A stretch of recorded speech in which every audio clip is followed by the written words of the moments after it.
Hello दोस्तों, कैसे हैं आप। दोस्तों, आज के इस वीडियो में हम बात करेंगे ई श्रम के बारे में। ई श्रम कार्ड क्या होता है। एक सरकार की एक योजना है जो ई श्रम कार्ड बनाना है।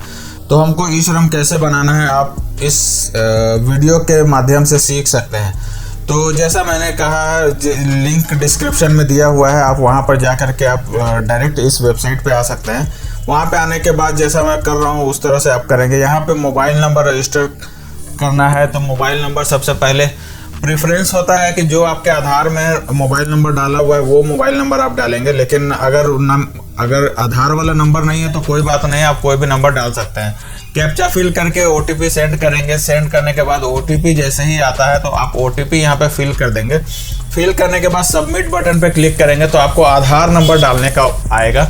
यहाँ पे आप आधार नंबर डालेंगे 4 डिजिट, इसमें 3 कॉलम बना हुआ है तो तीनों में आपको 4-4 डिजिट का डालना है और 12 डिजिट आपका आधार नंबर हो जाएगा। आप चाहे तो फिंगरप्रिंट से भी और ओटीपी से और आइरिस से भी वेरीफाई कर सकते हैं। तो फिलहाल मैं फिंगरप्रिंट से कर लेता हूं क्योंकि इनका मोबाइल नंबर रजिस्टर नहीं है आधार में, तो मैं ओटीपी से फिंगरप्रिंट से कर लेता हूं। यहाँ पे कैप्चा फिल करेंगे। कैप्चा फिल करने के बाद यहाँ पर नीचे कंसेंट फॉर्म जो है उसको चेक करेंगे इसको, और उसके बाद कैप्चर बायोमेट्रिक पे क्लिक करेंगे। बायोमेट्रिक इनेबल हो चुका है। अब यहाँ पे फिंगर लगा रहे हैं। फिंगर लगा लिया है।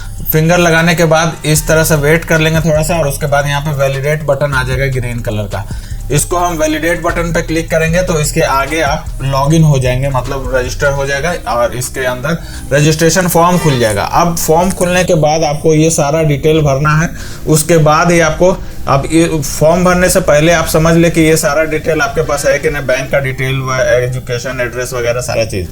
तो सबसे पहला कॉलम में फॉर्म भरना है जिसमें सबसे पहले में मोबाइल नंबर रहेगा, उसके बाद इमरजेंसी कॉन्टैक्ट रहेगा तो इमरजेंसी कॉन्टैक्ट भर देंगे कोई भी।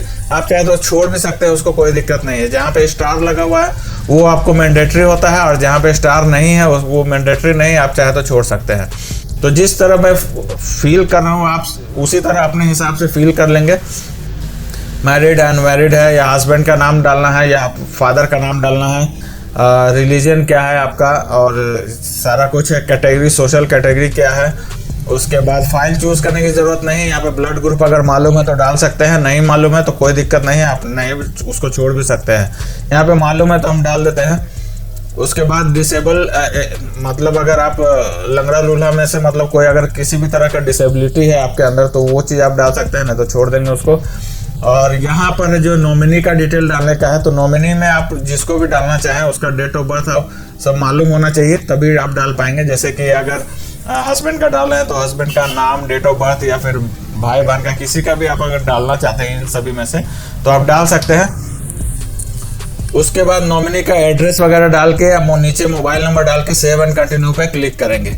उसके बाद यहाँ पर आ जाएगा रेसिडेंस डिटेल डालने के लिए। तो यहाँ पर रेसिडेंस डिटेल में मतलब आपको एड्रेस डालना है जो भी आपका प्रेजेंट एड्रेस है, ठीक है। स्टेट हो गया, डिस्ट्रिक्ट हो गया, सारा चीज़। और आप रूरल में रहते हैं या अर्बन एरिया में रहते हैं वो भी आपको सेलेक्ट करना है यहाँ पे। और यहाँ पे पूरा करंट एड्रेस जो है पूरा डिटेल में फिल कर देना है। यहाँ पर आप कितने सालों से रह रहे हैं वो आपको बताना है। तो हम अगर 25 साल से रह रहे हैं या 20 साल से रह रहे हैं या मोर देन 25 ईयर्स से रह रहे हैं तो आप सेलेक्ट कर लेंगे। यहाँ पे फिर से आपको परमानेंट एड्रेस डालना है, जो आपका परमानेंट एड्रेस है। अगर सेम है तो सेम फिल करेंगे और नहीं है तो फिर दूसरा एड्रेस वहाँ पे लिखेंगे, परमानेंट एड्रेस वाला। उसके बाद सेव एंड कंटिन्यू पे क्लिक करेंगे। यहाँ पे एजुकेशनल वाला फॉर्म आ जाएगा। तो अब एजुकेशन के बारे में यहाँ पे लिखेंगे कि आपने पढ़ाई कितना किया है। यहाँ पे सर्टिफिकेट डाल सकते हैं, नहीं तो छोड़ भी सकते हैं, कोई दिक्कत नहीं है।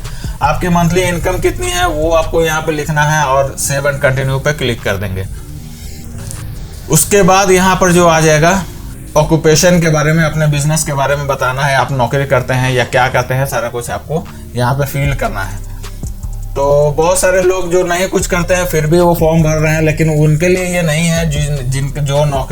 जो सरकारी नौकरी है उनके लिए ये फॉर्म नहीं, ये वाला ई श्रम कार्ड नहीं बनाने के लिए बोला गया है। और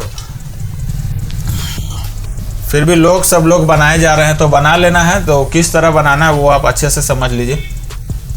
यहाँ पे प्राइमरी ऑक्यूपेशन में आपको डालना है, जैसे अगर टेलर का काम कर रहे हैं आप तो टेलर डाल दिए, या फिर अगर लेबर है तो लेबर डाल दिए। जो भी है कैटेगरी वहाँ से चूज करना है आपको। कितने सालों से आप कर रहे हैं वो आप यहाँ पे आपको बताना है। फॉर एग्जांपल 5 साल से कर रहे हैं तो 5 साल। सेकेंडरी में भी डाल सकते हैं, ना तो छोड़ सकते हैं। यहाँ पर आप किस तरह से जो भी दोनों में से कोई ऑप्शन एक चूज कर लेंगे। इसमें बोल रहा है कि आप कोई ट्रेनिंग लिए हैं या नहीं लिए हैं, तो हम नहीं लिए हैं ट्रेनिंग, और सेल्फ ट्रेनिंग है और अपने से लर्निंग है, वो सब चीज़ सेलेक्ट कर लिए। यहाँ पे बैंक डिटेल डालने का है तो आपको बैंक का डिटेल डाल देना है। बैंक का नाम हो गया, बैंक का अकाउंट नंबर हो गया, IFSC कोड हो गया और अकाउंट होल्डर नेम हो गया। सारा चीज़ फिल करके उसके बाद ब्रांच नेम वगैरह सारा कुछ फिल करके सेव एंड कंटिन्यू पे क्लिक करेंगे। फिलहाल मेरे पास बैंक डिटेल नहीं है तो हम आपको सिर्फ फॉर्म भर के दिखाने के लिए आपको ये सारा चीज़ वीडियो बनाया गया है। उसके बाद सेव एंड कंटिन्यू करेंगे तो आपका सारा डिटेल का आपको एक बार प्रीव्यू आ जाएगा कि आप अच्छे से चेक कर ले कि आपने सब कुछ सही भरा है या नहीं भरा है। यहाँ पे फिर टिक कर देंगे कंसेंट पे, और उसके बाद सबमिट बटन पे जैसे ही क्लिक करते हैं तो आपका ई श्रम कार्ड बन के रेडी हो जाता है। तो अभी फ़िलहाल मैं सबमिट नहीं करूँगा, यहाँ पर आपको लॉग आउट करके दिखाऊँगा कि अगर आप क्योंकि मुझे बैंक का डिटेल भी फिल करना है, उससे पहले हम सबमिट नहीं करेंगे क्योंकि बैंक का डिटेल कस्टमर लाने के लिए गया है, तो हम उसका वेट कर लेंगे और उसके बाद में भर के बताएंगे। तो उसके बाद यहाँ पे भर के सबमिट बटन पे जैसे ही क्लिक करते हैं तो आपका जो है वो ई श्रम कार्ड का PDF बन के आ जाएगा, और उसके बाद आप डाउनलोड करके उसका प्रिंट आउट निकाल के रख सकते हैं। फिलहाल मैं लॉग आउट कर देता हूँ। लॉग आउट करने से यहाँ पे ये इन्फॉर्मेशन दे रहा है कि आपका डेटा जो है वो सेव हो चुका है, आपको डोंट वरी, कोई दिक्कत वाली बात नहीं है। तो यस कर देंगे और यहाँ पे एग्जिट हो जाएंगे। अभी मेरा डेटा सेव है। तो दोस्तों उम्मीद करता हूँ वीडियो आपको पसंद आया तो लाइक कीजिए, शेयर कीजिए, चैनल को सब्सक्राइब कीजिए।